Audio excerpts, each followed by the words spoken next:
What's up, Flaniverse? It's time. Week 9, Thursday Night Football. We've got the Ravens at the Dolphins. Thank you all for joining me. As Sean says, pricing sucks on this slate. It's kind of a tough one. It's a very much a stars and scrubs kind of slate. It is how I'm seeing this one. But we're going to break it down position by position, starting with quarterbacks, running backs, receivers, tight ends, defenses, kickers. I'll then run the sims at the end using run the sims, make my lineups there, take any questions as we go. The one big note that I have coming in, Jalen Wright inactive. That was unexpected after they used him last week. A lot of coach speak about wanting to use all three running backs, getting them all involved early, and then this week Jalen Wright surprise inactive. We'll try to figure out what to do with that information. But we're going to start, as usual, with the quarterbacks. I am not going to run the sims just yet because I want to give them some time to get Jalen Wright out of there. Obviously, that's going to affect Ollie Gordon, probably Devin Achane somewhat as well. So we got to wait a bit on Jalen Wright. But we're going to start at the quarterback position. I did run the sims earlier. Let's see. This is still up what I was getting to earlier.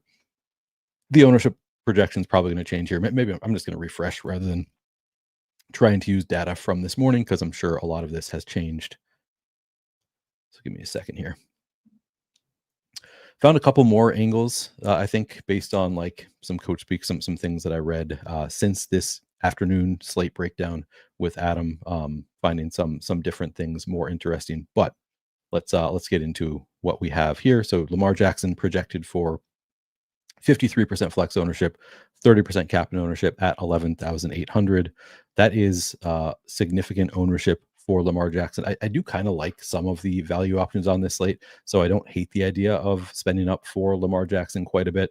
I think I'll probably be honestly close to the field here. That's not what I was getting in the sims earlier. Again, I think the sims are going to change a bit from what we were getting earlier, but I would like to have Lamar in, maybe not 80+% of my lineup, so probably 70-ish% of my lineups is probably where I'd like to be with Lamar, and a quarter, of my lineups, Lamar captain seems great to me. So I don't think you can really argue with Lamar being a great play here. I would like to play quite a bit of Lamar. Hang on one second here. I'm going to update my banner on the bottom here and remind you guys that you can use promo code Neil to get 10% off your first payment on any product at Run the Sims, what we're looking at here. So one second.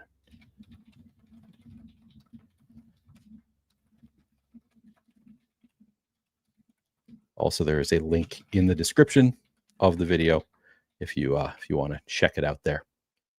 All right. Don't think I need to say that much more about Lamar. I mean, you can play him anywhere in your lineup unstacked if you want to. Typically, if I have Lamar at captain, I'm going to want him stacked up with multiple pass catchers. With Lamar, you can probably get away with just one pass catcher. Like most of the time, I'll have a pass catcher with Lamar, even at captain. But you can play him anywhere in your lineup. Again, he can just rush for 100 yards. Not that he does that often, but he has the upside to rush for over 50 yards, a touchdown or two. He can put up a lot of points on the ground, in which case he's not necessarily bringing along multiple pass catchers. So Lamar looks great anywhere you want him in your lineup. Then you've got Tua, who I was getting to a ton in the Sims earlier. Not somebody that I'm super excited about, but if he comes in at 33% ownership, as we're seeing here, I will be excited about that kind of ownership number on Tua. That's just too low for a starting quarterback in honestly not a great spot with Baltimore. So they can pull up schedule adjusted fantasy points allowed per game over the past 5 weeks. Actually, it's been not bad over the past 5 weeks, but this is, I think, very skewed by their one game where all of their defenders were. So over the past 5 weeks, 7th best matchup for quarterbacks against Baltimore. But again, there was that one game against, was it Houston, where like the entire defense was hurt, and now everybody's healthy. Clean injury report coming into today for the Ravens. Obviously, they're missing Matabuke, who's just out for the season, but everybody else is healthy now for the Ravens defense. And the past 2 games, they've given up 16 and 17 points. Now, they did give up a lot of 285 passing yards to Caleb Williams and the Bears last week. Only gave up 16 points. So maybe like not as dominant as 33 total points over the past 2 weeks would suggest. But they have not been like a terrible defense by any means over the past couple weeks at least. So I actually don't think it's as good of a spot as it looks like on paper using this metric. But again, the Dolphins, they just put up a bunch of points on the Falcons, who are a pretty good defense. So they certainly can put up points here. If Tua does actually come in at 33% owned, I would be mad at myself for getting away from it. But other places have him over 50% projected ownership. I think I'm going to increase the projection on Tua's ownership here to reflect closer to where other places have it.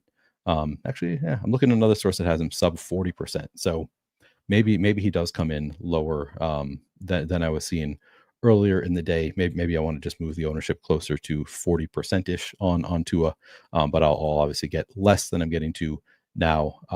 I think he's fine. It's not a great matchup for Tua. You always need to be stacking Tua. Obviously, you can include Devin Achane as a stacking partner with Tua if you have him in the captain spot. I think you want him to be stacked with multiple pass catchers. Just doesn't run much, so tough for him to be the optimal captain without bringing along multiple pass catchers. I think that's it on quarterbacks. We can always get through quarterbacks kind of quickly here. Move on to running backs. By the way, if you haven't already done so, please do like the video, subscribe to the channel. Trying to get to 6,000 subscribers by the end of the NFL season. Could use your support, especially with NBA season here now.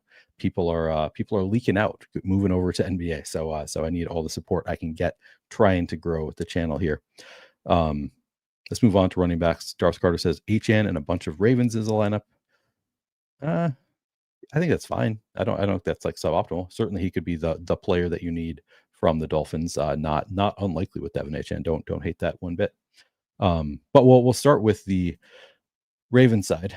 Actually, sorry. Did I finish off quarterback? I didn't read off where how good of a matchup this is for Baltimore. I believe it is. Yeah, it's like bottom 10 in terms of schedule adjusted fantasy points allowed over the past 5 weeks. Matchup with the Dolphins, more of a run funnel. So not a terrible matchup, kind of close to neutral. But better for the running game. On the Ravens side, we have Derrick Henry projected for 33% flex ownership, 12% captain ownership. He's expensive. This is obviously a matchup that we've seen teams have success against the Dolphins pretty frequently. We just saw Quinshon Judkins have a big game against the Dolphins a few weeks ago, and then we saw the big Bijan Robinson dud last week, which kind of makes you kind of question everything with the Dolphins defense, because they appear to be a run funnel. Again, if we look at the schedule adjusted fantasy points allowed per game over the past 5 weeks, it is, I believe, the 12th best matchup for running backs against Miami. And that's after the Bijan. Like they were looking like a real run funnel until that game where Bijan kind of dudded out there. I think Derrick Henry is playable in any matchup. He's just he's a kind of a unique running back that defenses, that even good defenses can't necessarily stop Derrick Henry, and then sometimes bad defenses he won't necessarily have a big game. It's just a matter of, is he going to break through, get his momentum going, and have a big run or two that just completely breaks the slate. At 11,000, like he's a little bit expensive. I do like him quite a bit. I think I like him at captain, especially here. If he comes in at 33% flex, 12% captain, I suspect I'd like to be above weight at captain, and maybe with the field, maybe even lower than the field at flex. Because again, if he does get going, if he's just having success against this Dolphins defense, which is certainly possible, wouldn't be at all surprising to see Derrick Henry rush for 120 yards and 2 touchdowns. So I like him quite a bit as a captain. I think he's fine as a flex play, but probably more priority for me at captain. I think total, like the total ownership here, 45% feels totally fine for Derrick Henry.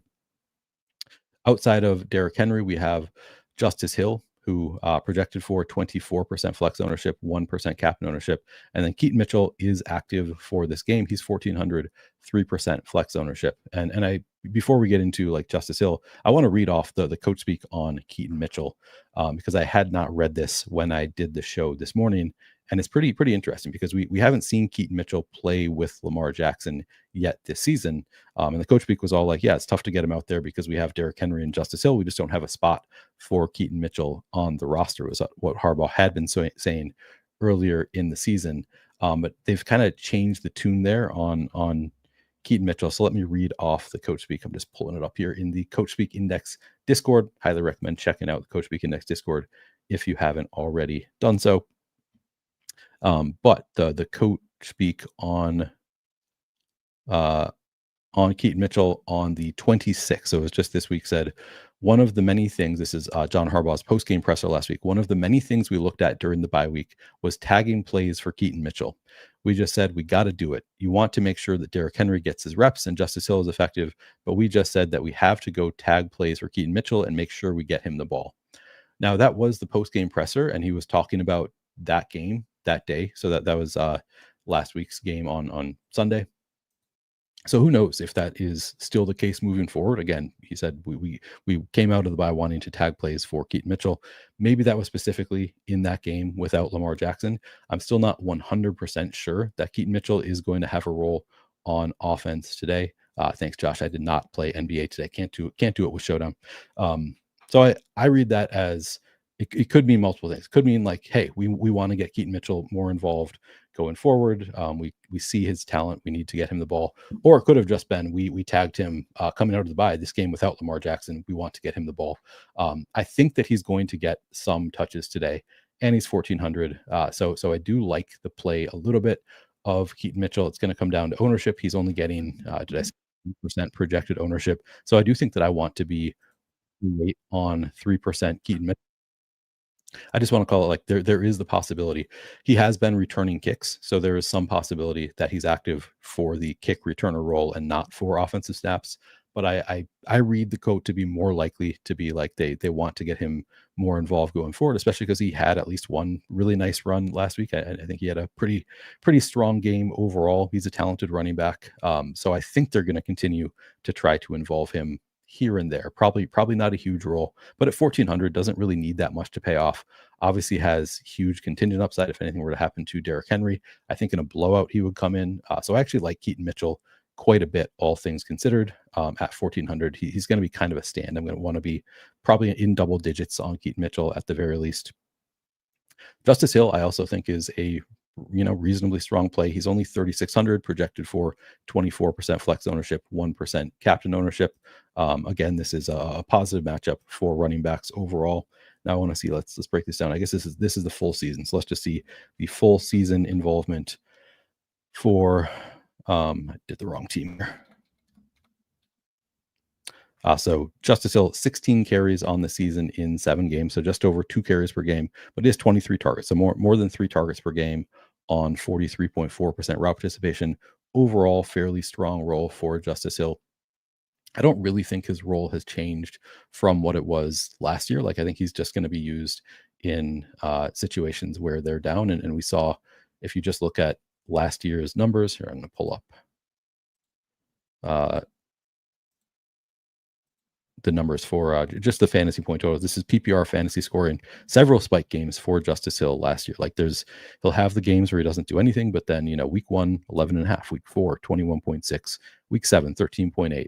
A lot of games with, 8.8, 8.1, that probably isn't enough at his salary, but then 14.2, week 12, 17.8, week 15. So several, I think he had 5 here, double digit games last year. That's pretty good for a player at his price tag. He is getting some ownership though, 24% flex ownership, 1% captain ownership.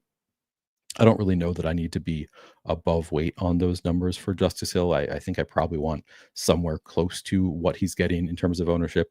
And also want to note, as we're talking about the running backs on the Ravens, like you can see several games here, or at least a couple, where both Justice Hill and Derrick Henry had good games. Week 4, 35.9 for Hill.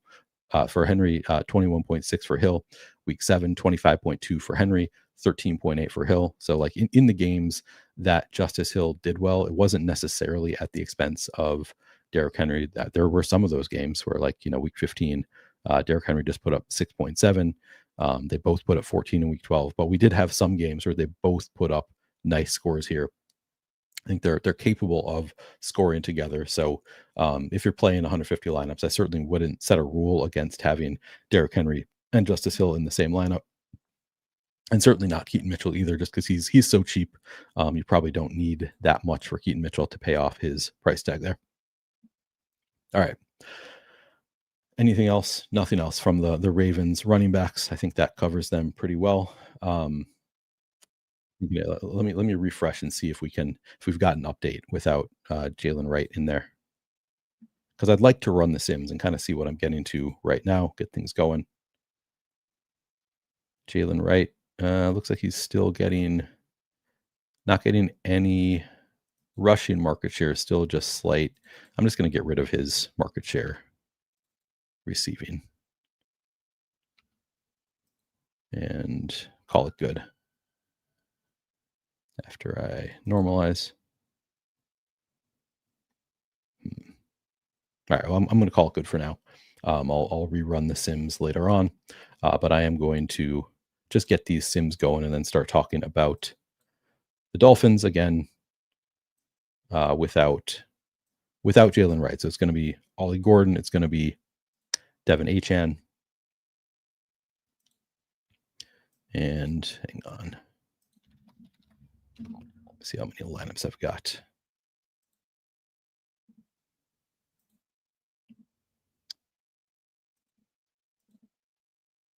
All right.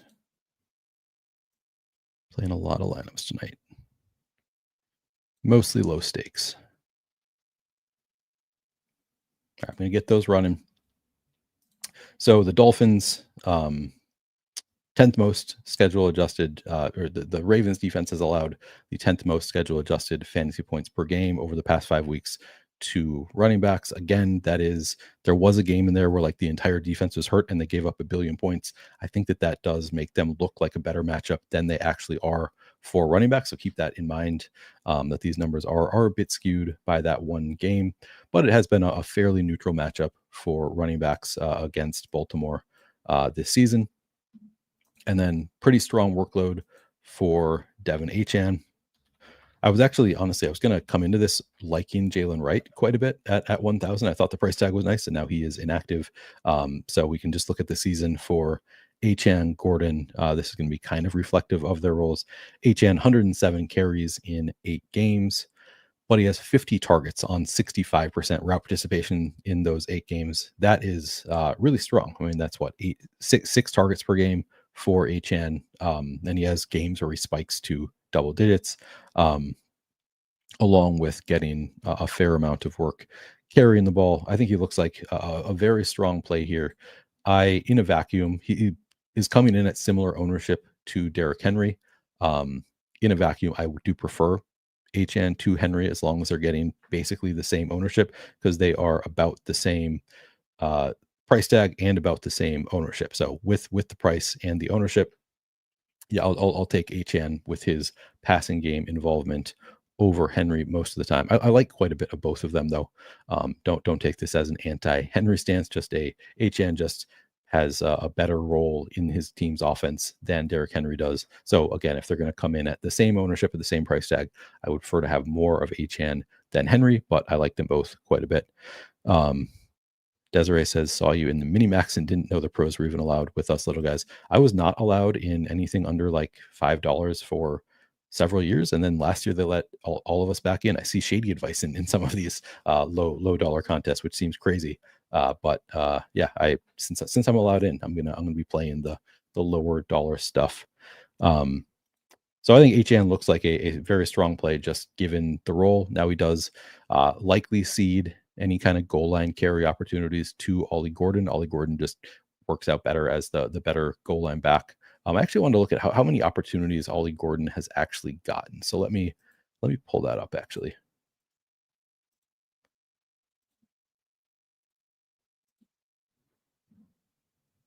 All right. I'm going to go to advanced rushing.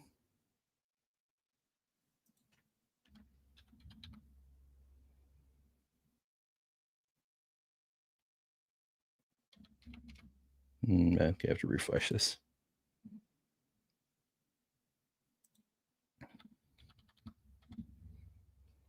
So inside the 5 carries, it's been 50-50 so far on the season. I don't think they've had a ton of opportunities there. But that is a good note that Devin Achane has actually had half of the inside the 5 carries on the season. I think Ollie Gordon more likely to get them like on first down, give it to the big back, and then once you get more creative, you need to go outside runs, and you'd prefer to go to Achane. But if you're just trying to bully your way up the middle, it'd be more likely to be Ollie Gordon. So I think that he's more likely to get those golden opportunities. But Ollie Gordon is 4,400, I believe. I'll wait for the Sims to finish to know exactly what the price tag is. But I think it was like 4,400 on Ollie Gordon, and like 11,400 on Achan or something along those lines. So it's sort of a tough price tag on Ollie Gordon just for his role. Again, on the season, he's played 8 games, 38 carries, 7 targets on just 12.7% route participation. If we look at, do I have snap share up here? Let me see if I have snap share pulled up. Let me pull up snap share for Ollie Gordon just so we can kind of see the trend here.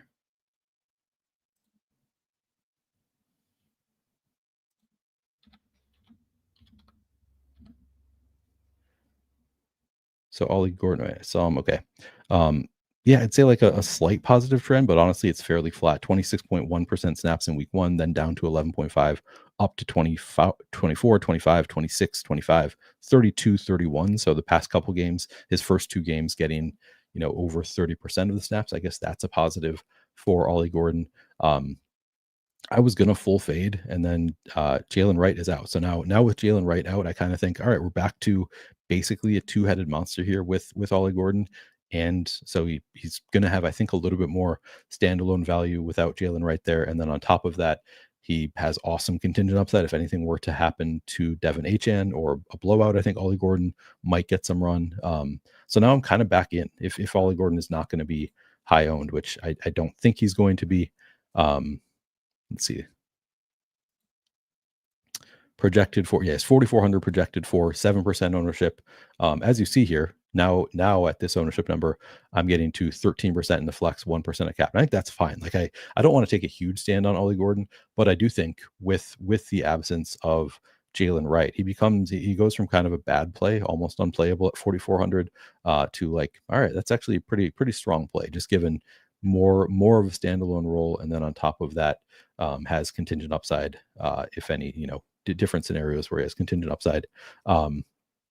And then you have the fullback, Alec Ingold, is just 200, projected for 15% ownership. This is a slate where not scoring a ton of points is probably still going to get you somewhere. So I got to 5% Alec Ingold. I think that's fine. He has like 1 carry and 7 targets or something on the season, so doesn't have much of a role, but obviously doesn't take much at 200 to pay off the role, especially on a slate like this that is so star heavy. It's going to be a stars and scrubs slate most likely. Let's see. Yep, Wright is out.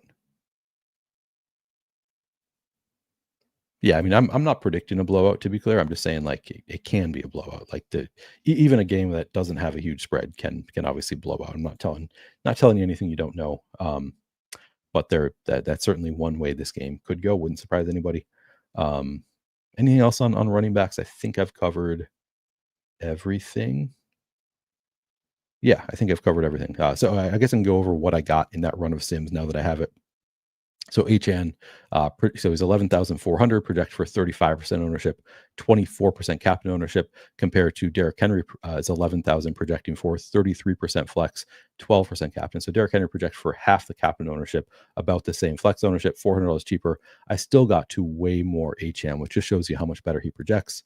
I don't think that I like it to this extent. Like this discrepancy to me is a bit much. I think I'd rather be closer to even with a slight edge to Devin Achan. So I might try to even this out a little bit, but so far I'm getting to, and it's this far right column is the shady advice column is what I'm actually using, getting to 57% Devin Achan, 15% plus 15% of captain. So 57% flex Achan plus 15% of captain. Henry getting to 29% flex plus 10% captain. So I think I'm going to try to even this out because I think wide range of outcomes for Derrick Henry. He's such a big play guy that it's just a matter of does he hit those big plays for the 50-yard touchdown.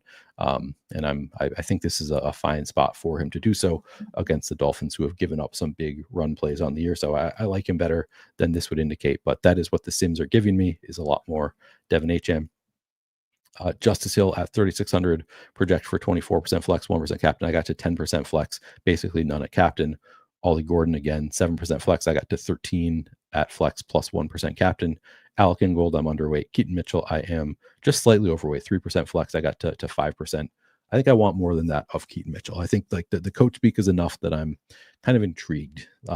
Coach speak plus like just a big play kind of running back. I think he's talented. If he gets going, maybe they'll let him play a little bit more. So I think I'm going to play it for that possibility of Mitchell being more involved. I think, and I kind of like the idea of playing multiple backs from Baltimore. More so Mitchell with either of Henry or Hill. I think looks really good. You can play Henry and Hill like I went over earlier, but I think I'm going to like some of those lineups that have Mitchell plus Henry or Mitchell plus Hill because I think that there are different ways that can work out. Whether it be Henry gets hurt and suddenly both Mitchell and Hill are way too cheap for their roles, or just in a neutral game script, they're having a lot of success on the ground against Miami, and they just kind of alternate, 2 drives for Henry to 1 for Mitchell, that kind of thing, and then they're just running all over them. I think there's a lot of different ways it can work out with Mitchell with one of the other Baltimore running backs. I'm probably not going to get to all 3 because you just don't need that much value of Hill plus Mitchell. But you could in a 150 set, I guess it's fine. I think that's it for running backs. I'll check in on chat, move on to receivers.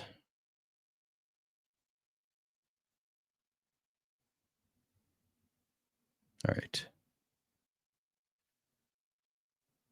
Is it me or is Andrews just trash? I mean, he's not had a great season. I'll give you that. All right, let's move on to receivers.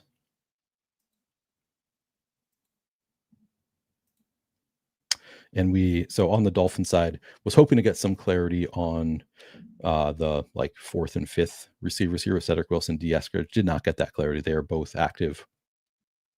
But we'll start at the top. Actually, we'll start with the Ravens side first. So we have Zay Flowers, 9,400. Again, we can look at just the games with Lamar Jackson because he was way better in those games with Lamar Jackson. And I think that is sticky. Like we're not expecting him to have as much success without Lamar Jackson there. In those 4 games with Lamar Jackson, 30 targets for Zay Flowers on 91.7% route participation. Had a couple awesome games to start the year. Pretty good involvement here. I mean, it's under 8 targets per game, so it's not like this is super elite usage for Zay Flowers, but like relative to receivers on the Ravens, it's pretty good, and it's an offense that puts up a lot of points, so more likely to score some touchdowns. I think Zay Flowers looks great. As far as the ownership, he's 9,400 projected for 32% flex, 15% captain ownership. I'm a little bit underweight both of those for Zay Flowers. I got to 29% flex, 10% captain. Actually, let me look at my quarterback exposure, see if this is similar to what it was earlier. It's not as much as it was earlier. I was getting to just way more Tua Tagovailoa than the field, and I didn't love that. I think I'm going to increase Tua's projected ownership because again, it's higher everywhere else I look, and I think that will. I'll get to less of Tua and more of the other expensive options when I do that. As of right now, you can see I'm slightly underweight on Lamar, both in the flex and captain. Honestly, I'd be fine with this if I do come in at 70% Lamar. I think that would be totally fine with me with those numbers. But Tua, I'm getting to 60% right now with the field projected at 33%. If I change his ownership up closer to where other places have it, I'm going to get to less of Tua and more of the other pay up options, which I think is how I'm going to play this. And I'm going to get to more Zay Flowers as a result. And I would like to get to more Zay Flowers as a result. I think he looks like a strong play here with a strong role. Beyond Zay Flowers, we have Tez Walker, also inactive, by the way, for the Ravens. So do not play Devontae Walker. But we have Rashad Bateman, we have DeAndre Hopkins, and Tylan Wallace. We can start with Bateman is 6,400 and just he's too expensive for his role. Again, I mean, he actually was targeted a fair amount. So let me take that back. In the 4 games with Lamar Jackson, Bateman was targeted 16 times. So yeah, no, I don't take it back. I was right. It's like four targets per game, not an awesome role. But like on this offense, it's not bad for Rashad Bateman. 73.7% route participation. Obviously has big play upside. But like he's a little bit expensive for his range of outcomes, I think. With that said, he clearly can pay off his $6,400 price tag if he scores a touchdown, has a big Rashad Bateman game, which he's certainly capable of doing that. So I think he's somebody that I want to have exposure to. And as you see here, with a projection of 11% and 0% of captain, I actually got over the field 16.6% flex plus 3.7% captain. I think that looks great. I think I'd like to be slightly over the field on Rashad Bateman. Make sure I have some at captain in case he has that big blow up game. He's cheaper than the big pay up options, allows you to fit more players in. So I think Bateman, looks like a relatively strong play, but not like a slam dunk. I think this looks about how I'd like to play it with Bateman. Then you've got DeAndre Hopkins, 4,200, 5% projected flex ownership, none at captain. I got 13% in the flex, less than 0.5% at captain. I think that looks good. Also, in those 4 games with Lamar Jackson, 7 targets, so under 2 targets per game for DeAndre Hopkins, was just running 31.6% of the routes. His route participation in the 3 games since then has come up to the upper 30s. I think let me actually look at the route share report. I think he's reached 50%. Let's see. Nope, highest 50% week 1, and then he dropped down quite a bit in weeks 2 and 3. But the past couple games, 42.5%, and then 44% coming out of the bye in week 8. The coaches kind of talked about wanting to get him more involved after a strong start. So again, just 7 targets in those first 4 games with Lamar, under 2 per game, but he did score 2 touchdowns in those games, had some awesome catches. I think the route participation seeming to trend in the right direction, plus the connection he had with Lamar Jackson at this low price tag of 4,200. Like I think this is about what I'd like. Also, I'm more than double the field here. I don't have like a huge DeAndre Hopkins stance, but I do think I'd like to be overweight, just given his red zone prowess and lack of ownership. I think he looks like a strong play here. Tylan Wallace, I'm not getting to any. Tylan Wallace has burnt me before, so I'm afraid to say it. But yeah, 8% route participation last week. Tez Walker, I guess, must have been inactive last week. Also, we can't really. I don't think we expect the role to change for Tylan Wallace. He could just have a long touchdown and then pay it off. But he's projected for 1% ownership. At that 1% ownership number, I didn't get to any. Not somebody that I think I'm probably going to let him beat me again. It's a bit of a risk, but he, again, 8% route participation last week. Maybe you get to a couple shares just because he with the backup tight end thesis of what if he scores a touchdown, and he can score a touchdown that comes with a lot of walls also, yards also. So I think Tylan Wallace looks fine, but looks fine at 0% ownership. If you want to get to 1 or 2%, I think it's fine. Certainly wouldn't get there in a 20 lineup set, but in a 150, I think it's probably fine. Isn't Miami primarily a man team? That's a good question. Actually, let's look at that while we're talking about wide receivers. I'm going to go to, let's see. No, I'm going to keep that one there. Hang on one second. Route share report. I'll go this one. We're going to go to wide receiver coverage matchup.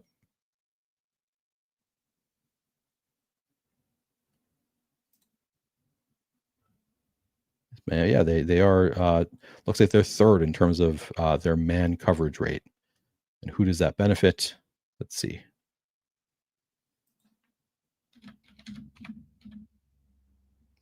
So far on the season, it is a slight negative matchup for all of Zay Flowers and Rashad Bateman and Mark Andrews against man. Interesting.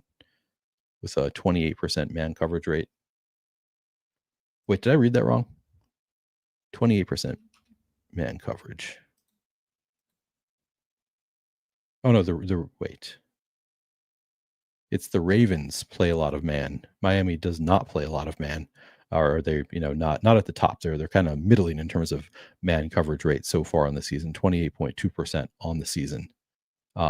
Whereas the Ravens actually play a fair amount of man. So in terms of the coverage grades, honestly, fairly neutral for the Ravens receivers, slightly negative for all. The color grade looks off here. That says negative 2.9%, right? Usually the green means positive, but I guess relative to the other receivers here. And then the Dolphins, really negative coverage grade matchup for Nick Westbrook-Ikhine, slightly negative for Malik Washington and Jalen Waddle. I'm not seeing anything, I guess, that stands out to me as particularly notable about those. I don't know if you see anything more than I do. And in terms of like receiving grades here, doesn't look like any spot is particularly far off from neutral. Let's see.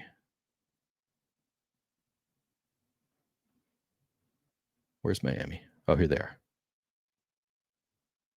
It looks like it's a particularly negative matchup for slot receivers and left receivers, not for positive matchup for receivers lining up right for Baltimore. I'm guessing they kind of line up all over the field. We can see who's expected to line up right for Baltimore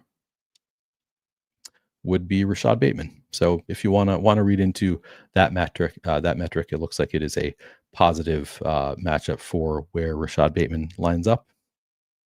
So I guess there's your nugget for Rashad Bateman if you want a reason to play him. But I don't think that does all that much for me. Okay. I already thought he was, a slightly, good play relative to ownership anyway. I think that does it for Baltimore. On the Miami side, Jalen Waddle, pretty strong role without Tyreek Hill. Jalen Waddle, 10,400, projected for 32% flex, 6% captain ownership. I'm getting to 32% flex, 23% captain ownership. So Sims are loving Jalen Waddle. Just a really strong role. Let's pull up his since. So these are the weeks with Lamar, but let's see the weeks for the Dolphins without Tyreek Hill. So in the weeks, he was injured in week 4, starting in week 5. So they played 4 games without Tyreek Hill. Jalen Waddle, 27 targets in those games. So just under 7 targets per game. Honestly, less than I would have guessed for Jalen Waddle because he's been much better since they lost Tyreek Hill, but still under 7 targets per game. Kind of surprising to me, but 72.1% route participation. And the production has been there for Jalen Waddle in those 4 games. 12.5 expected fantasy points per game, has actually scored 15.6 actual fantasy points, PPR fantasy points per game. Strong role, pretty strong matchup. Again, if we look at the schedule adjusted fantasy points allowed to receivers, it is the 4th best matchup over the past 5 weeks for receivers against Baltimore. Again, skewed somewhat by that game. Their entire defense was hurt, but still, like the fact that it's positive. Sorry, this is for the full season. Let me go back to last 5. Still true, though, that it is a top 7 matchup for receivers. So you'd expect to be, neutral to slightly positive, even if you remove that one game. So it looks pretty good for Jalen Waddle from that perspective. Strong role. They're obviously expected to put up some points. Beyond Jalen Waddle, we have Malik Washington, Nick Westbrook-Ikine, and then Wilson Eskridge.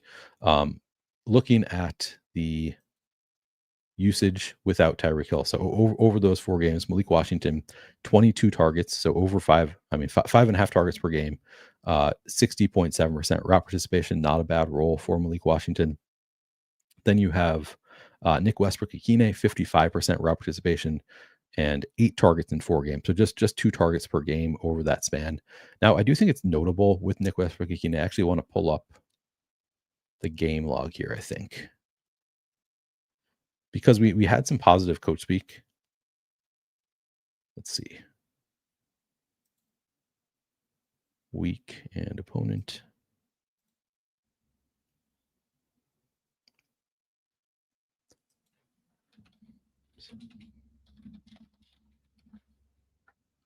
We had some positive coach speak. I believe it was before week 7.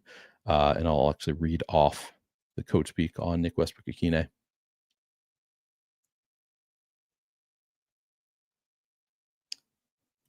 Let's see. I have to find it here real quick.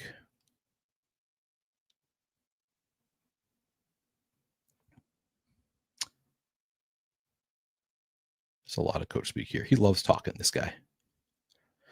On the 17th, October 17th, Mike McDaniel said, "I'm hoping that you'll see more reasons why we involve Nick Westbrook-Ikine and Malik Washington. I think they've done a lot of off-ball productive things that have earned them the right to be featured in situations as the primary." He added, "I need to get Nick the ball and get him involved. People have seen his physicality and what he can do in the run game, but we saw a taste of what he can do with the ball in his hand in the preseason. He and Malik have been phenomenal, and I'm trying to get those guys the ball and get them involved more." So he said, we want to get Nick Westbrook-Ikhine more involved. And then as you can see here, 7 targets over the past 2 games for Nick Westbrook-Ikhine. So I think that is, kind of promising. The downside is, so again, 4 targets and then 3 targets week 7 to 8, but then the route participation for Nick Westbrook-Ikhine actually dropped pretty significantly. So that was the quote was, I believe, right before week 7, and he then ran 72.2% of the routes in week 7, but then dropped all the way down to 35.7% in week 8. So I don't know what happened there. And that was without DS Breach active. So I couldn't tell you what happened to lead to Nick Westbrook-Ikhine's huge drop in terms of route participation from week 7 to week 8. After some positive coach speak, I would have thought he had earned more of a role, but still saw 3 targets in that game.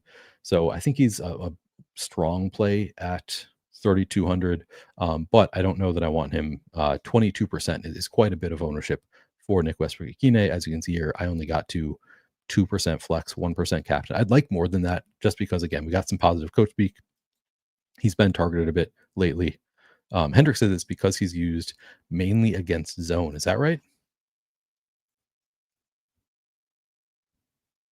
That's funny. Yeah, I mean, you don't need to play him, but I think he's like, if he were not getting ownership, I would have a good amount of interest. Actually, let me pull up. Hang on. I want to see the other ownership numbers, because that seems like a lot for Nick Westbrook-Ikhine, but maybe I'm wrong about that. Yeah, RG has him at 15%, so a little bit less, but not like crazy lower. I think I might lower his ownership projection, because I'd be a little bit surprised to see him get 22%. There it is. I said in my Discord that's my vocal tick, because I say a little bit all the time, and I just said it for you. So I'm going to bring down the ownership, and I think I'll get to more than 2%, 3% Nick Westbrook-Ikhine, because I like the coach speak. We've seen that he is capable of big plays, even though he has not been used that way so far this season. I think there's room for more for Nick Westbrook-Ikhine. So I think I'd like more than 3%.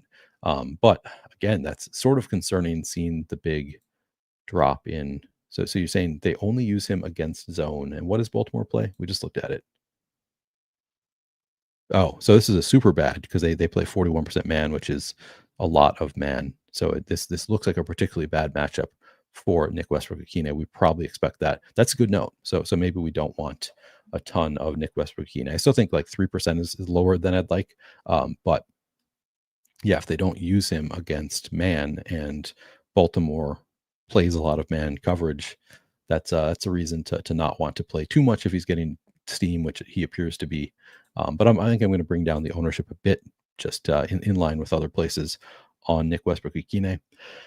And then, so clearly it's Jalen Waddle 1, Malik Washington 2, and then kind of a mess of these wide receivers. Cedric Wilson, D. Eskridge. Eskridge got hurt again on the first play of the game last week. So we saw him.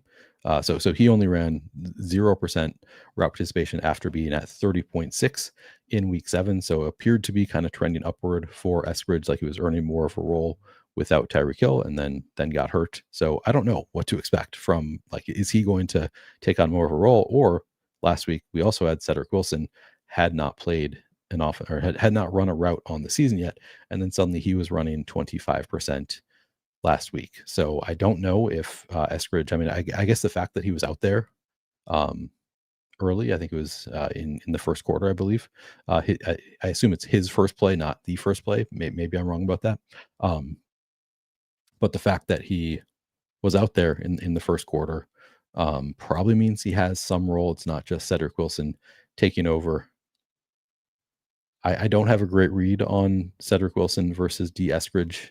Let me actually check. Do we see if unless anybody knows in chat, was it actually the first play of the game? Because that would actually, like, to me, that would be sort of a positive indication. I'm gonna look it up. The game script, or the box, whatever, play-by-play. I'm gonna look up the play-by-play. Week 8 Let's see. Dolphins, Falcons.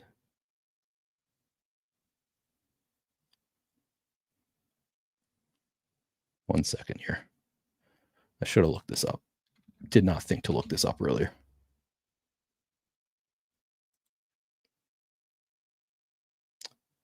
Week 8. Play-by-play.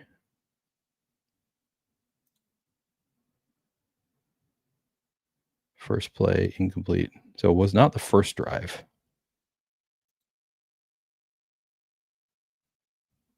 All right. I'm not. Oh, here. Wait. Nope. Yeah, I don't know. I'm not immediately finding in the game play-by-play the play where they say that he was injured in the play. If anybody knows the exact like when he was hurt, because obviously it was his first play, but not necessarily. I don't know if that was like in the first quarter or in the second quarter, or whatever.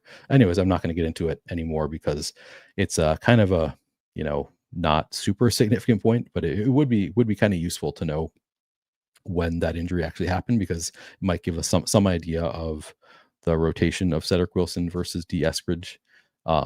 It's not super significant again, but I'm also concerned as somebody who likes, we'll get into Greg Dulcich at tight end, but like if D. Eskridge is playing, does that cut into Greg Dulcich also? Like we don't really know what this rotation is going to look like. We just don't have the full rotation yet. So we don't know what Miami actually wants to do with the receivers, with the tight ends, etc.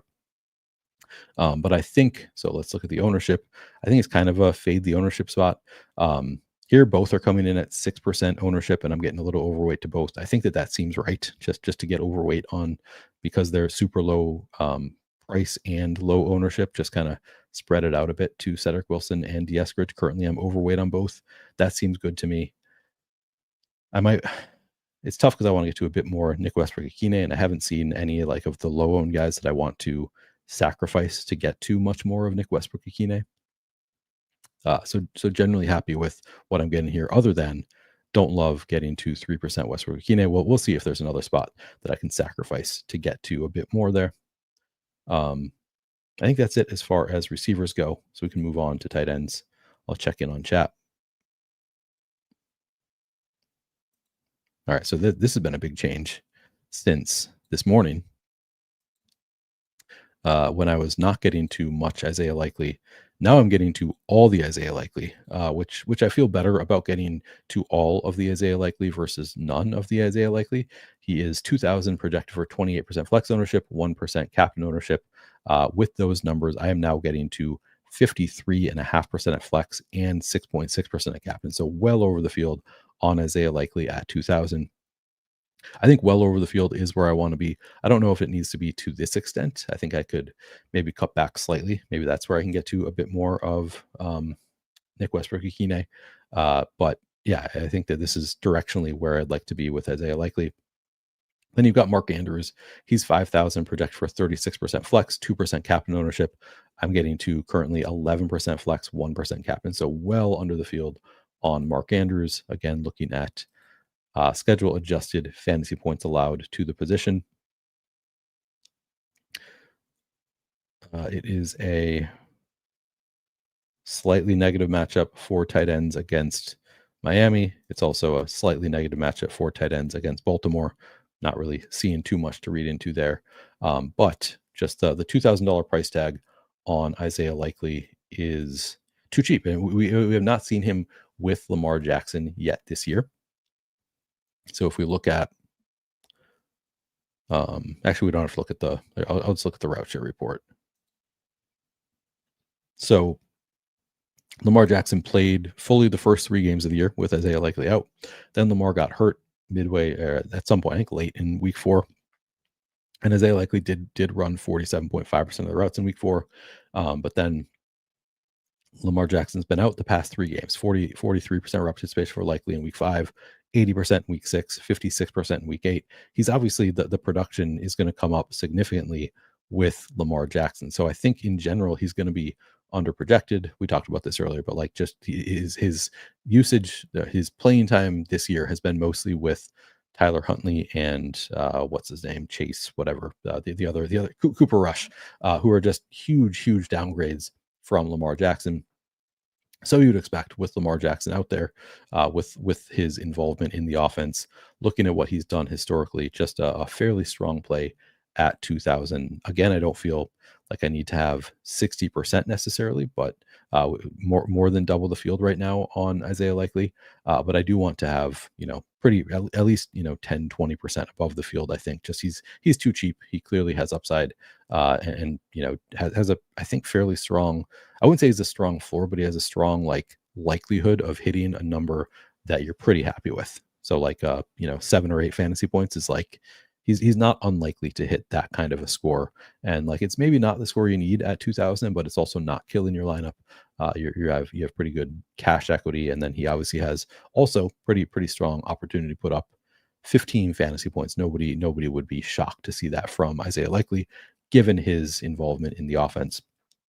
So I think he's a really strong play. Mark Andrews, I would like to be underweight to the field if he comes in at 38%. I don't know that I want to have under 12% Mark Andrews, because he does still have a fairly strong role here. Again, if we let's look at the full season.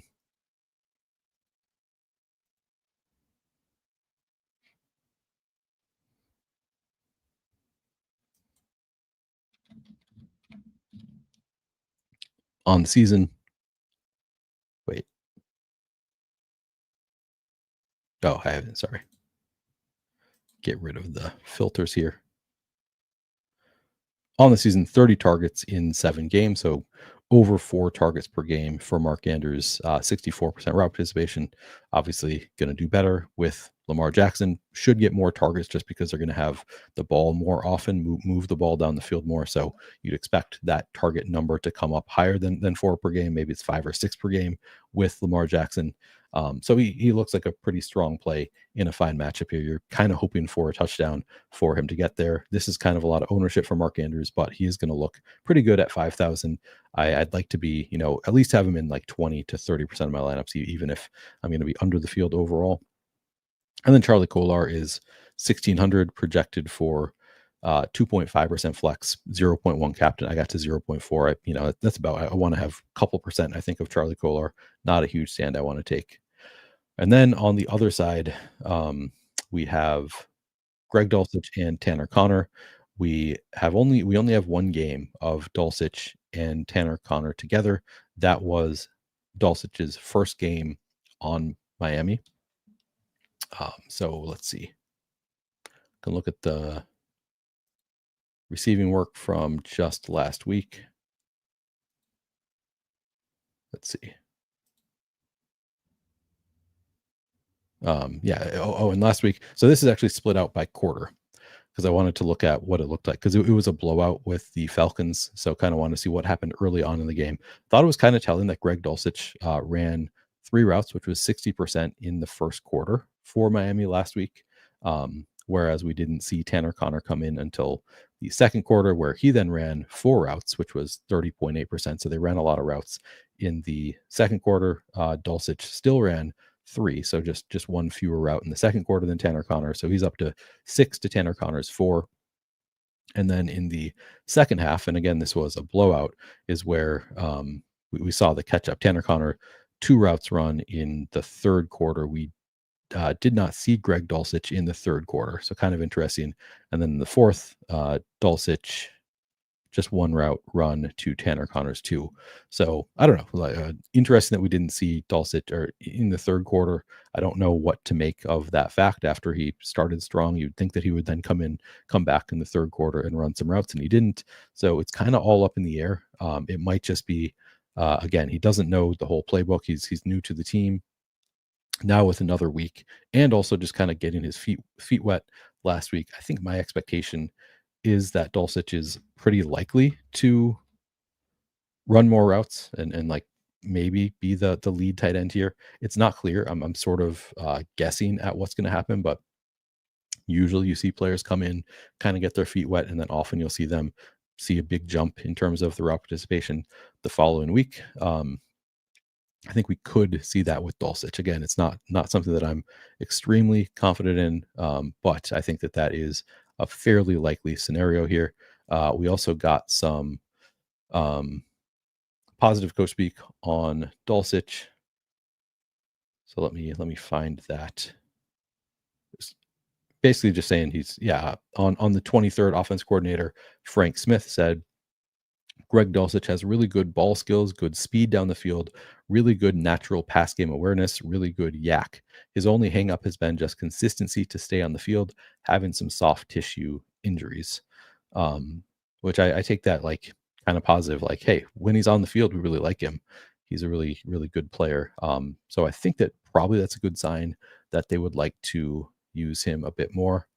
Um, and kind of, the really good yak, that's kind of the same thing they said about Jonnu Smith last year before he had his big blow up season. It was always, they talked so much about how good he is as a yak player, and they really used him in a way where they could take advantage uh, of getting him involved. So I think like Dulcich pretty likely to continue to see his role increase here as he gets more experience and proves his health there. So I'm going to be playing it as though I'm just kind of scrolling through Coach Peak Index as I'm doing this, making sure I'm not missing any quotes. Yeah, but I think that's really positive. I am going to be planning on playing a fair amount of Greg Dulcich. Now, again, the ownership here is higher than I would like to be at 18%. But even with that, I'm getting to 19%. And I think I would still like more than that. And again, looking at Rotogrinders, they have at 4% projected ownership. That does seem light. So let me kind of look at a third source here, see what might be closer to the truth. Let's see. Yeah, actually really low elsewhere also. Interesting. So, and I think if I lower this ownership number on Greg Dulcich, I'm going to get to a lot. Like I think the fact that I'm already getting to over the field at 19% Dulcich when I haven't projected for 18%. Other places haven't projected for single digit ownership. I think I'm going to get to a ton of Greg Dulcich, and I think I'd like to, because I think there's room for him to really take over that tight end room, and for them to kind of start taking advantage of his yak ability. Although he was not targeted last week on his 25% rep participation. Then you have Tanner Connor. He's 2,800 projected for 10% flex ownership. I got to just 2% Tanner Connor. I think he's fine. Like I'd like to have more than 2%, I think, of Tanner Connor, but I do think I'm going to be prioritizing Dulcich, who most places have projected for lower ownership. Again, Tanner Connor did run more routes than Dulcich last week. Overall, he ran like 28%, and he saw a couple targets, whereas Dulcich did not. But I think there's higher upside for Greg Dulcich to just kind of take over more of a role here. All right, let's see. Let me catch up on chat. And W feels like NBA's no. I like him. I like Nikhil Alexander Walker. All right. Let's see. Yeah, likely 3K less does seem odd. It does seem that it's kind of wrong. FanDuel, I'll try to do that after I get the Sims going again. All right. Let's see. How much else to see at 19% currently, but I think I'm going to get to more.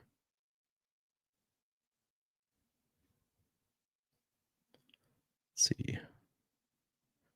Why did likely bump so much? I think Adam adjusted some of the inputs for likely. Maybe giving him more efficiency with Lamar Jackson back, closer to like mixing in what he did last year. Sean full fading Dulcich. I mean, that's fine. I'm taking a different approach, but can't blame you.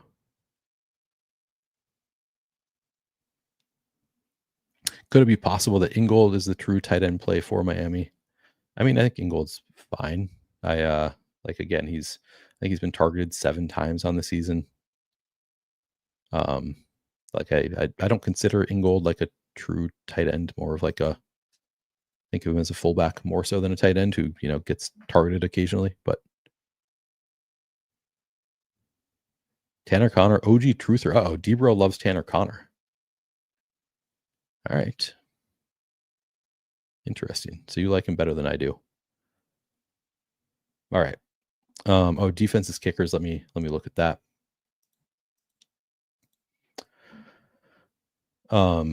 Ravens projected for 14% ownership, 0 captain. I got to 16%, 1 at captain. That looks great. Love to take a defense against Tua Tagovailoa. Tyler Loop, 5,400 projected for 25 and 1. I got to just 5%. I'd like more than that of Tyler Loop. I'm going to try to get to more of the kickers, I think. Miami defense, 3,400 project for 3%. Flex ownership, I got to 21%. That does seem like really low ownership for a $3,400 defense, even against this tough offense. Riley Patterson, 5,200 projected for 25% ownership. I got to 1%.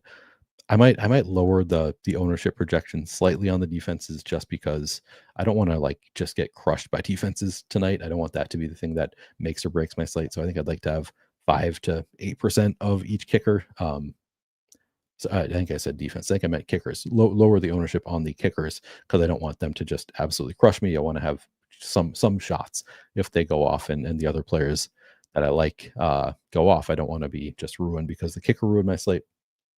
So I think I'll probably bring down the kicker ownership just slightly to get to a bit, but generally okay with the direction of this. All right, I think I'm going to rerun the Sims now. I'm going to refresh.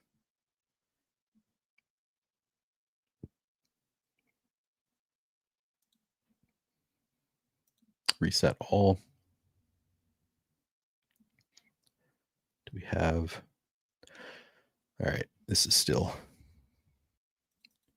Bring that to 0. What else do I want to do here? So I'm gonna make some adjustments before I rerun it. So first of all, I'm going to bring up the ownership slightly on Tua, close to where other places have it. So I'm going to bring them up to 35% flex, 6% captain. See what that does. And then I'll bring down some ownership on, again, the kickers. Just bring Riley Patterson down to 22%. Tyler Loop down to 22%. Let's see what else. What else do I want to do? I like getting some Mitchell. Okay. I was getting to way more of Devin Achane than Derrick Henry at the same ownership numbers, but I might want a bit more Henry. Maybe I'll bring up the rush rate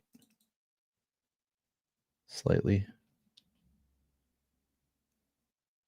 I don't want to lose too much of.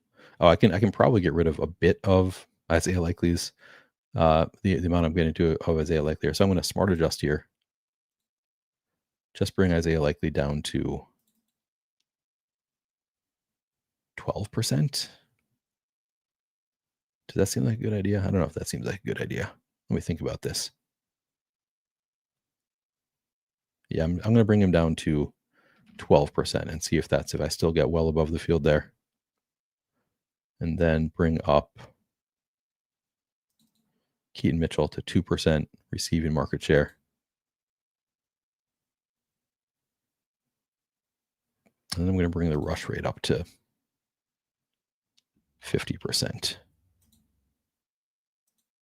Okay, and then on Miami. All right, that's a hefty receiving market share for Devin Achane. Not saying it's wrong. It's just that's so high.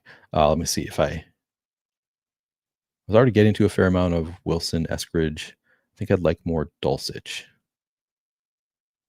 So I'm just going to bring Achane down to 20%, just a slight decrease there, and bring Dulcich up to.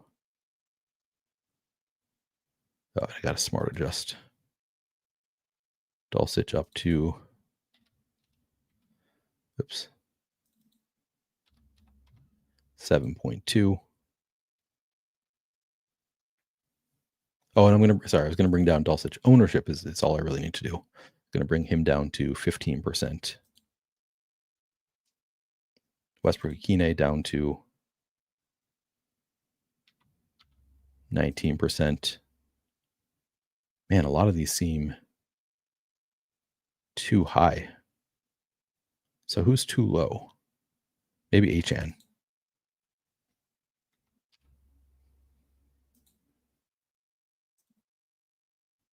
All right, let's try this. All right, I'm going to try and run these sims now. Make sure my settings are correct. 15,000. Large contest, top heavy. Diversify. 246, I think. 241. Come on, there we go. All right, we're going to get the sims running. I'll take a look at FanDuel.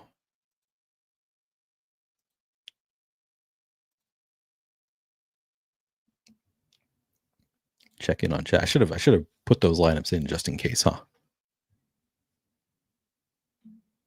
All right. Likely an Ender Sam. I think that's totally fine. Like they both are involved enough.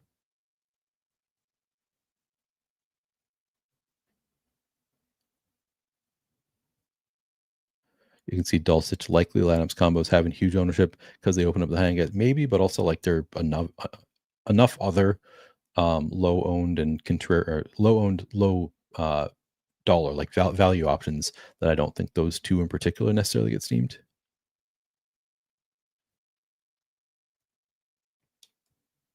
I have not looked at Bam Knight's ownership on Monday night yet.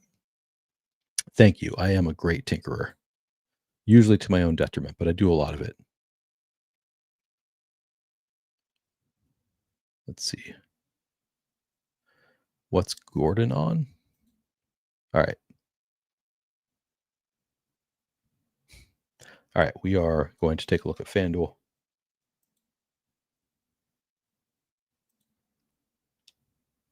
Make sure this is all going. Generated field, we're looking good there. Okay. So at MVP on FanDuel, really high ownership on Lamar Jackson. I think he's a really strong MVP play, but like if he's actually going to be 50%, I would probably fade that and spread it out to HN, Henry, Flowers, Tua, all the other options here. Tua at 3% seems criminally low on FanDuel. So although he's not my favorite option in general, like if he comes in at 3% MVP ownership, yeah, give me all the Tua. I'm guessing it'll be higher than that, but yeah, I think that is a really strong play. Generally not going to go too far down here. I would play some Bateman at MVP if you're playing like even in 20 last, I probably get to one Bateman MVP. But generally, like you need a really high score at MVP, so probably not playing too many of the cheaper guys. Generally going to be HN, Henry, Flowers, Tua, Waddle looks good at 3% ownership. Waddle looks really good here. Yeah, and Bateman I would mix in there. Yeah, at 50% Lamar just seems too high. I would still maybe have some, and I would probably have some in a 150 set just to mitigate risk slightly, but that's too high. Wait, he's also getting 52% flex ownership. So let me reset this. I don't know what happened here. Because yeah, they've got him projected for over 100% ownership on Lamar. I have my doubts about that. I don't think he gets over 100% ownership. Just mathematically seems improbable. So I don't know what to do with those ownership numbers. He's obviously a great play though. I'm guessing it's the MVP ownership that's wrong. Like he's going to come in maybe at 30% or something, in which case I think he's a fine play. Flex plays that I would like. Justice Hill at 3,000. That looks way too cheap. He is getting 26% ownership, but I think that's reasonable. All the same guys I like at captain, obviously, or at MVP, obviously look good in the flex. Also, if you can fit them in, the studs here. Keaton Mitchell, 2,200. I mean, I'd rather play Justice Hill, but especially if they're going to be both within 5% ownership, I'd rather just go to Justice Hill there.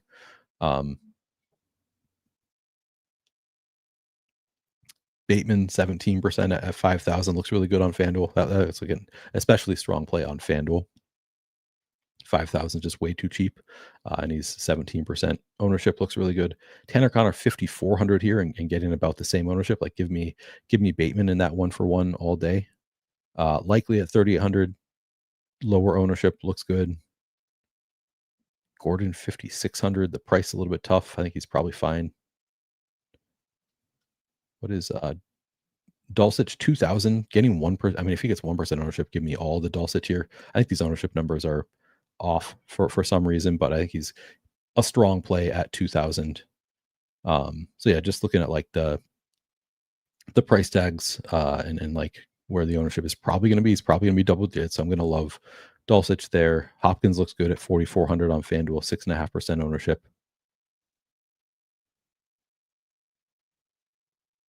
Westbrook-Akine looks pretty good at 3,400, 15%. But yeah, Bateman stands out at that 5,000 price tag. Dulcich looks pretty strong to me. Likely looks good here. Also not quite as good as DraftKings, but still pretty good. And then and Justice Hill stands out also at his price tag, but he is getting ownership. Then otherwise, probably just leaning into the pay-ups.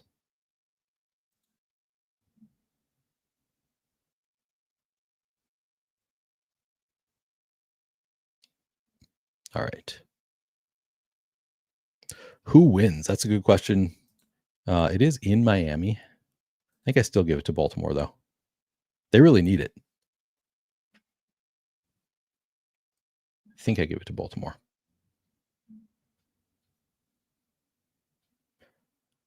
Justice Hill seems to only get there in Baltimore from behind scripts. Yeah. I mean, he definitely benefits from playing from behind. He's way more involved when they are, needing to throw the ball.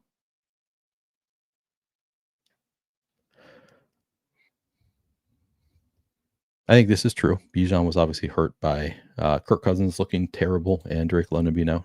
No question about that.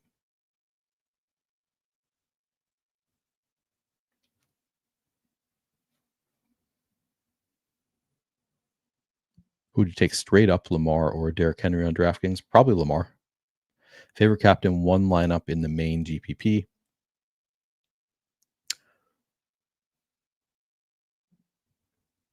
Yeah, it's probably Lamar. Although he's getting the most ownership, so maybe I pivot to Achane. Like I probably don't go too far from though. Like those three are the best: Lamar, Henry, Achane.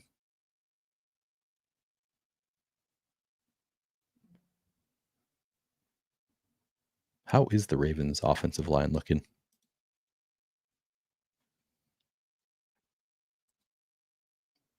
Go to let's see OLDL matchups.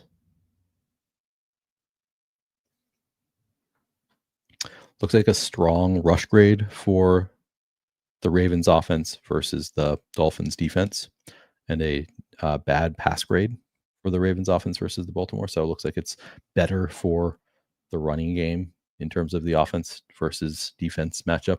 The lines interesting. And then Miami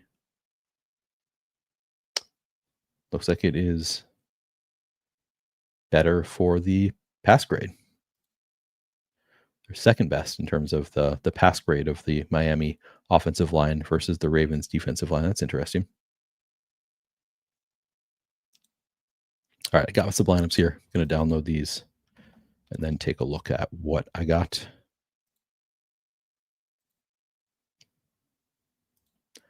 And then maybe adjust if I can.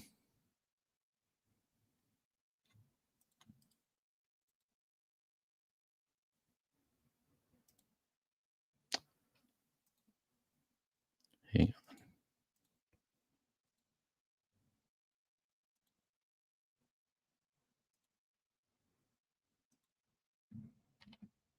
Okay.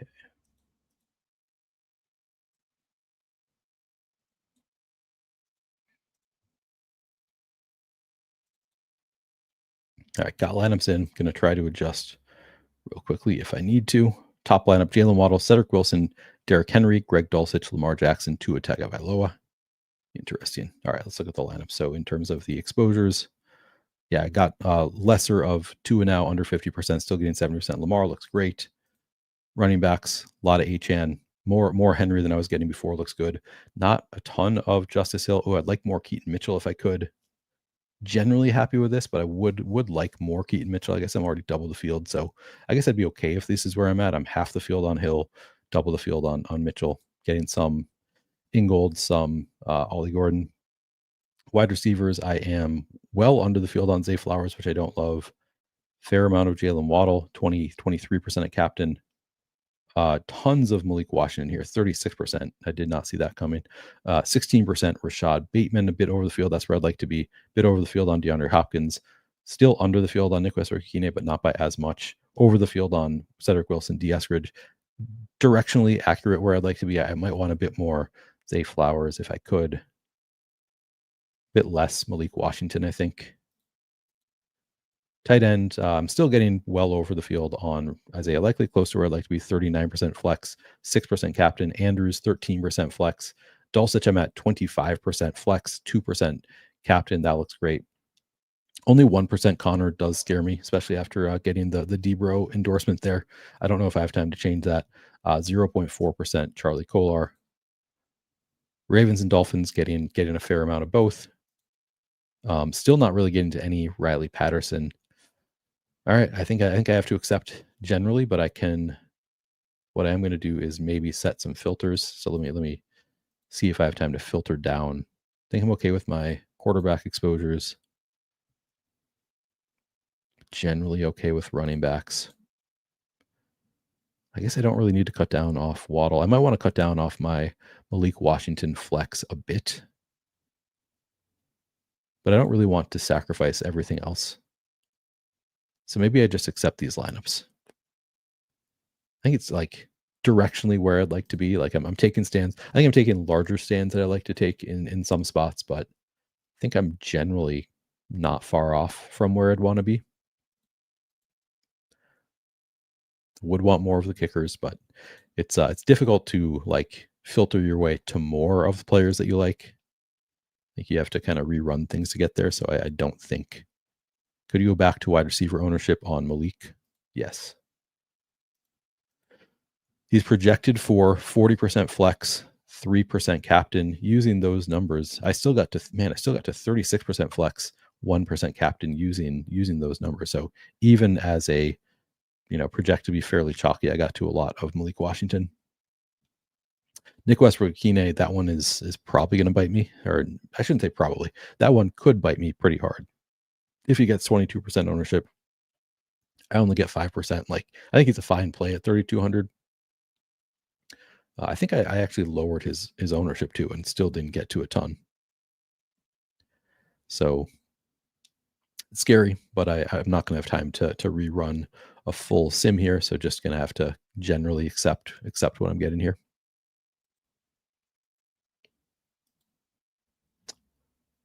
Got 42% on 26 lines. Okay. Who is the most owned captain? That'd be Lamar Jackson, projected for like 30%.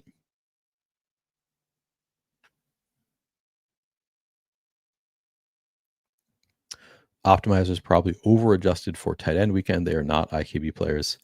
It actually was not that huge of a weekend for tight ends last week. I think that got overstated by the island games. They went completely off.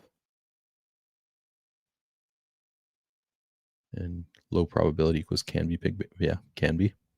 Yeah, I mean, if you completely fade Dulcich, then you will you'll have a better night than I will probably. Obviously, you still need to get the players right that are in your lineups too.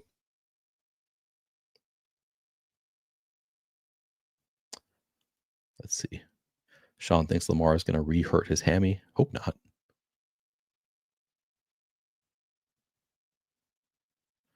Looks like the punk band DRI when you're on. I think I've heard that. Maybe it was on an Over That stream. Talked about how the Run the Sims avatar looks like something.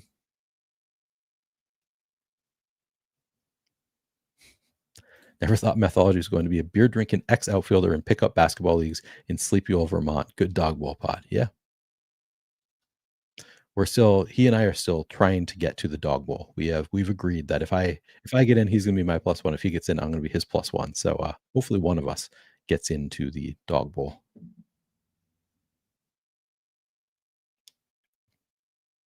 Making crazy lines this Thursday, but most are normal. Do own a bit of kickers and DST more so than before. Did you put in your lineups? I hope so. I think I did. Yeah, we got him in. We got him in. Sure, this is my latest run, right? So Waddle, Lamar, Waddle, Tua. Let me double check that I have the right lineups in there. I think that is Waddle, Lamar, Waddle, Tua. Yeah, we got the right set of lineups. Somebody had asked me earlier, like, is this a slate that you think it's a good idea to leave a lot of salary? And my answer is generally like, yeah, it's if you can make lineups that project well while leaving a lot of salary, it's usually a good way to avoid dupes. So it's usually a good idea. I speculated this is going to be a tough slate to leave a lot of salary without giving up a ton of projection. Actually, I'm kind of surprised I'm getting to as many in the 4,800s here as I am. I got to like my second lineup here, 48,900. 48,600 here is my fifth lineup, 48,700. So we do have some that are leaving a bit of salary, but still none that are leaving like 2,000 plus because it's just such a stars and scrubs slate. It's hard to. Here's one, 46.9. This one leaves 3,100 on the table. Lamar Jackson, Devin Achane, Isaiah Likely, Mark Andrews, Ollie Gordon, Rashad Bateman. Interesting. I'm trying to see. So yeah, we don't have any. We're leaving 3,100 on the table. I guess we need Bateman to outscore Flowers, right? Because Bateman is 64 and Flowers is 94. Is that right? So that's like the one weird thing you need to happen in that lineup, but like that could certainly happen. We don't have any other like players that are within 3,100 of Derrick Henry or like or Jalen Waddle. So that's how that lineup wins. It leaves 3,100 on the table. It's just Bateman needs to outscore Flowers. Obviously, HN needs to outscore Henry, all that kind of stuff as well. But like, don't need too crazy of stuff to happen for this lineup to go off, leaving 31 on the table. So I guess it is possible. Let me double check. Are they within 3,000? Then we're going to get out of here. Bateman 64, Flowers 94. So yeah, we would need Bateman to outscore Flowers, but otherwise no like, and obviously that can happen and doesn't need anything else too crazy in that lineup. So that's kind of fun. All right. We are going to get out of here. Again, we'll be back on Sunday for Sunday Night Football. We don't have any Sunday morning game. Only one game on Monday, so kind of an easier week this week. But yeah, well, if you want to join Flaniverse Discord, free to join. Link is in the description of this video. If you want to talk some ball, talk through the slates, we are in there chatting. That's going to do it. Thanks, everybody. See you next time. Good luck tonight.